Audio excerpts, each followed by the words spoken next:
Good morning बच्चों।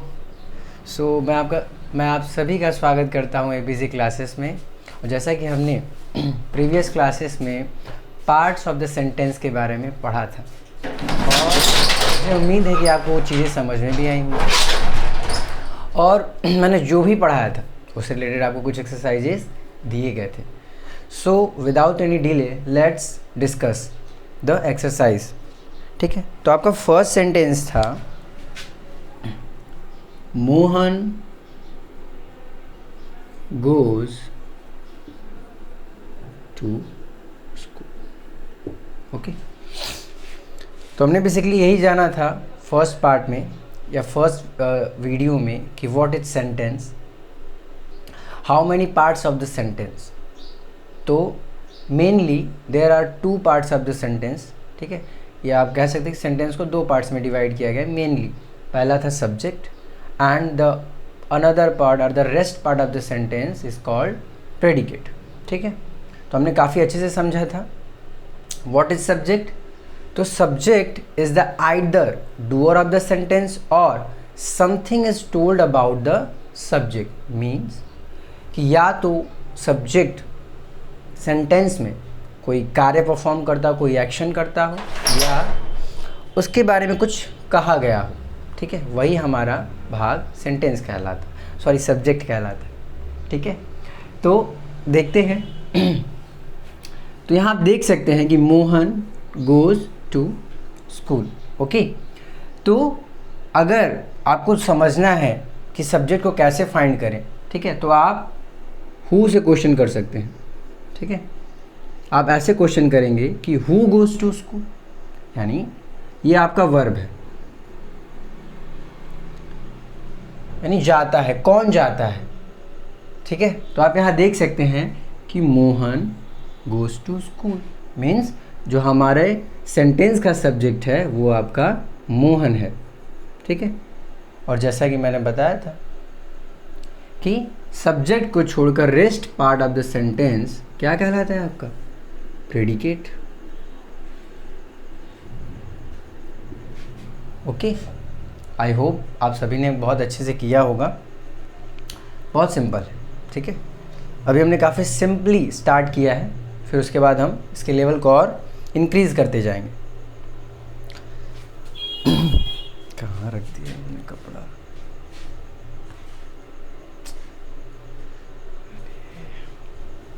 Next sentence पर आते हैं। The horse is very useful animal. The horse is very useful animal। okay, so you can see that the horse, ठीक है, is very useful animal, यानी who is very useful animal, कौन है उपयोगी जानवर। तो आप देख सकते हैं कि यहाँ हॉर्स के बारे में बताया जा रहा है, इसके द्वारा कोई एक्शन परफॉर्म नहीं किया गया है, बट इसके बारे में हमें कुछ बताया गया है। तो यहाँ पे जो आपका सब्जेक्ट है वो क्या है, आपका हॉर्स है, and the rest part of the sentence is predicate. Okay, ठीक है। तो इसी तरीके से आपके बाकी सेंटेंसेस भी थे। फॉर एग्जाम्पल के लिए birds fly in the sky, birds fly in the sky. तो in this sentence you can see the birds. ठीक है, क्योंकि हम बर्ड्स के बारे में बात कर रहे हैं। Who fly in the sky, तो बर्ड्स फ्लाई करते हैं, तो बर्ड्स आपका क्या है, predicate. Okay, and rest part of the sentence is birds आपका सब्जेक्ट है, subject, and the rest part of the sentence is predicate. Okay, and fourth पर आते हैं। Some boys are playing. Okay, some boys are playing. तो मैं पूछूं who are playing, कौन खेल रहे हैं, तो सम बॉयज़। तो यहाँ आपका सम बॉयज़ जो होगा वो सब्जेक्ट हो जाएगा, और जो बाकी बचे हिस्से हैं वो आपके प्रेडिकेट हो जाएंगे। ठीक है, आई होप आपको समझ में आया हो। ठीक है, चलिए आते हैं अब आगे टॉपिक। तो आज हम डिस्कस करने वाले हैं, बेसिकली हमने सब्जेक्ट और प्रेडिकेट को तो जान लिया। अब जैसे कि आपने देखा, क्या देखा कि अभी मैंने जो एग्जांपल लिया था कि मोहन गोज टू स्कूल, ठीक है। बट एक और आपका एक्सरसाइज में एग्जांपल था, some boys, okay, some boys are playing. तो अगर आप दोनों में देखेंगे क्या डिफरेंस दिख रहा है? सर जो यहाँ सब्जेक्ट है ना, एक सिंगल वर्ड है, ठीक। बट जो अगर हम दूसरे सेंटेंस में देखते हैं तो सब्जेक्ट के जो पार्ट है, जो सब्जेक्ट वाला हिस्सा है, यहाँ पे 2 वर्ड्स आ गए। क्या आप देख रहे हैं? ठीक। फिर अगर मैं एक और एग्जांपल लूँ कि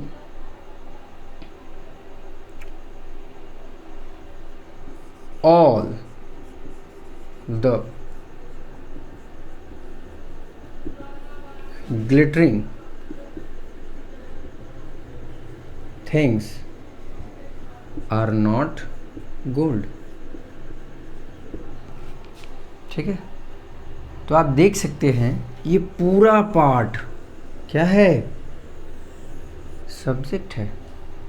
हु आर नॉट गोल्ड, तो ऑल द ग्लिटरिंग थिंग्स। क्या आप देख रहे हैं कि पहले सेंटेंस में एक सब्जेक्ट के पार्ट में केवल एक वर्ड है, दूसरे में आते हैं तो 2 वर्ड दिखाई दे रहे हैं। और अगर आपने तीसरा सेंटेंस देखा तो here you can see 1 2 3 4, there are 4 words in the parts of the subject, यानी सब्जेक्ट के हिस्से में 4 वर्ड्स।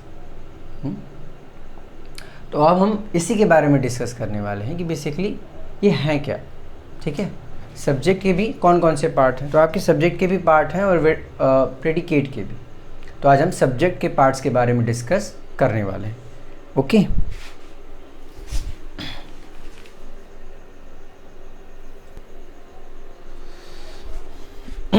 तो जैसा हमने सेंटेंस पे अभी डिस्कस किया कि आपने देखा कि सब्जेक्ट के पार्ट वाले, सब्जेक्ट के हिस्से में मोर देन 2 वर्ड्स भी आ सकते हैं, तो हम उन्हें किस कैटेगरी में रखेंगे, ठीक है।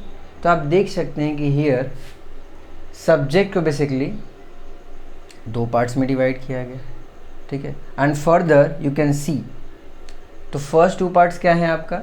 एक हेड वर्ड होता है और द सेकेंड क्वालिफायर, ठीक है। व्हाट इज क्वालिफायर और enlargement? The words which qualify means provide some extra information, यानी कुछ अतिरिक्त जानकारी दे या उसकी विशेषता बताए, ऐसे वर्ड्स को हम क्वालिफायर्स कहते हैं, ठीक है। तो क्वालिफायर्स में भी देख सकते हैं आप कि 3 पार्ट्स हैं। First determiner, second adjective and the third one is adjective phrase. Have you listened the word phrase? What is phrase? We will discuss, okay? तो क्या है, जैसे अगर मैं एग्जाम्पल लूँ, ठीक है, एग्जाम्पल के तौर पे अगर देखा जाए कि अभी मैंने एक एग्जाम्पल लिया था, some boys, okay, some boys are playing,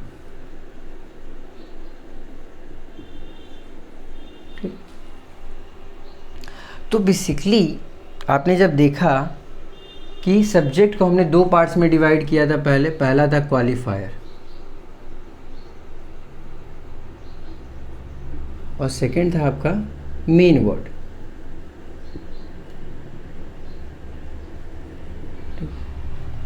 तो मेन वर्ड क्या है? तो बेसिकली जो हमारा मेन वर्ड होता है वो सब्जेक्ट में नाउन होता है, यानी जैसे देखें आप तो सम बॉयज़, ये हमारा जो पार्ट है ये तो सब्जेक्ट है, लेकिन जो हमारा बॉयज़ है वो हमारा मेन वर्ड है, क्योंकि हम बात तो इसी के बारे में कर रहे हैं ना, सब्जेक्ट, ठीक है, बात तो हम इसी के बारे में कर रहे हैं। और जो ये बच जाता है आपका, ये हो जाता है आपका क्वालिफायर। बात समझ में आ रही है? अगर मैं कुछ और एग्जांपल्स दूँ तो जैसे कहा जाए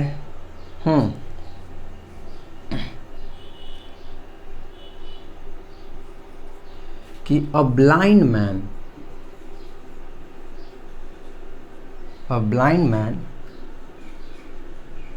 कांट सी, इट्स ऑब्वियस। ठीक है, तो आप क्या देख रहे हैं कि यहाँ तो 2 थे और यहाँ तो 3 आ गए ना।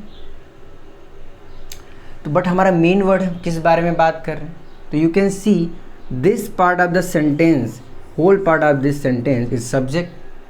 और सब्जेक्ट में भी जो हमारा ये है मैन, ये क्या है, हमारा मेन वर्ड है ना, क्योंकि हम बात तो इसी के बारे में कर रहे हैं। ये हमारा मेन वर्ड कह लीजिए या हेड वर्ड कह लीजिए। और जो rest part of the subject है वो आपका हो जाएगा क्वालिफायर। ठीक है, बट आपने देखा कि यहाँ अगर सिंगल वर्ड है तो आप उसे क्वालिफायर कंसीडर करिए। आपने कंसीडर क्या किया, वो है ही, बट क्वालिफायर में भी मोर देन 2 वर्ड्स है, मोर देन 1 वर्ड है। तो क्वालिफायर में अभी आपने देखा कि क्वालिफायर के भी 3 पार्ट्स हैं। First determiner, second adjective and the third one is adjective phrase. तो हियर यू कैन सी कि क्वालिफायर, ठीक है, तो आप यहाँ क्वालिफायर में भी 2 वर्ड्स हैं, तो जो ये पहला वर्ड है आपका ये हो जाता है डिटर्मिनर।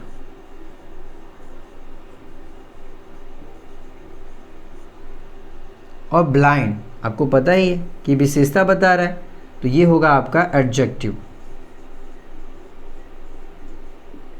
आप एडजेक्टिव कहिए या क्वालिफायर कहिए, ओके। क्या मेरी बात समझ में आ रही है आपको? ठीक है, तो what is determiner and what is adjective? तो I hope you have read in your previous classes. ठीक है, बट अगर आपको डाउट है तो मैं आपको ज़रूर बताऊंगा। जो डिटर्मिनर होता है, बेसिकली हम थोड़ा सा डिस्कस कर लेते हैं कि जो डिटर्मिनर होता है वो नाउन को लिमिट करता है, यानी उसे फिक्स करता है। फॉर एग्जांपल के लिए अगर मैंने कहा कि man is a motor, man is a motor, यानी हम किसी स्पेसिफिक यानी किसी एक आदमी की बात नहीं कर रहे हैं। मैन इज़ मोर्टल यानी जो आदमी होता है, मनुष्य होता है, वो नश्वर होता है। बट जब आप डिटर्मिनर का यूज़ कर लेते हैं तो आप ये बताते हैं कि कौन, क्योंकि आप उसे स्पेसिफाई कर दे रहे हैं, आप उसमें कुछ विशेषता ला दे रहे हैं कि हाँ सर हम इसी व्यक्ति के बारे में बात कर रहे हैं। जैसे मैंने कहा कि सड़क पर एक अंधा आदमी व्यक्ति खड़ा है, तो सड़क पे तो बहुत से लोग चल रहे हैं, बट मैं इशारा किसकी ओर कर रहा हूँ, तो उस अंधे व्यक्ति की ओर कर रहा हूँ। है तो व्यक्ति, बट उसके आगे किस वर्ड ने उसको स्पेसिफाई कर दिया, अंधा, मीन्स ब्लाइंड। जब आपने ब्लाइंड वर्ड का यूज़ किया ना तो वो स्पेसिफिक हो गया। ठीक है, फॉर एग्जाम्पल के लिए मैंने कहा कि a boy goes to school, यानी एक लड़का स्कूल जाता है। ठीक, तो यहाँ पे आपने क्या किया कि लड़की को लिमिट कर दिया, यानी एक लड़का। ठीक है, तो वहाँ अ जो है आपका वो क्या कर रहा है, डिटर्मिनर का काम कर रहा है। उसने उसको डिटरमाइन कर दिया, फिक्स कर दिया। बात समझ में आ रही है मेरी? ठीक है, कुछ और एग्जांपल्स देख लेते हैं।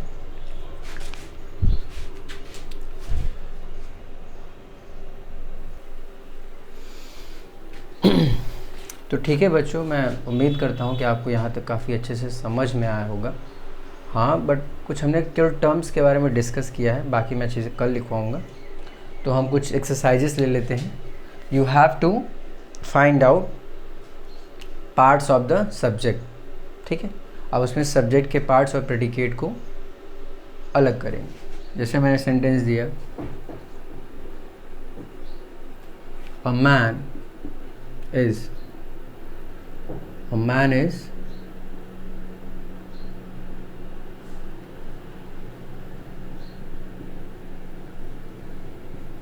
going to Mirzapur. ठीक है, his aunts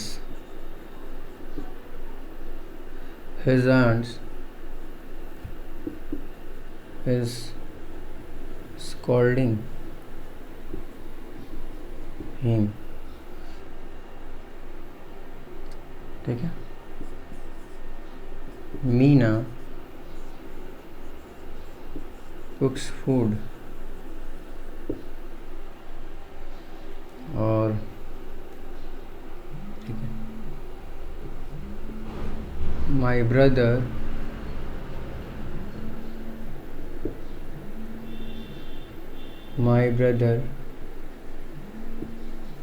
played.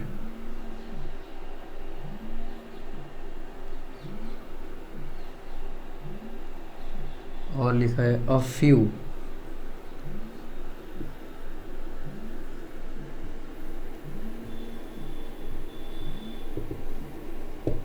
ओके. सो आज के लिए इतना ही, और कल आप इन एक्सरसाइजेस को करके आइएगा. ठीक है, फिर आगे हम कल डिस्कस करेंगे. सो थैंक यू मेरे साथ बने रहने के लिए, और मैं उम्मीद करता हूँ कि आपको चीज़ें समझ में आई होंगी. ठीक है, तो इसी के साथ नमस्कार, सत श्री अकाल, अपना ख्याल रखिएगा. ठीक है सर.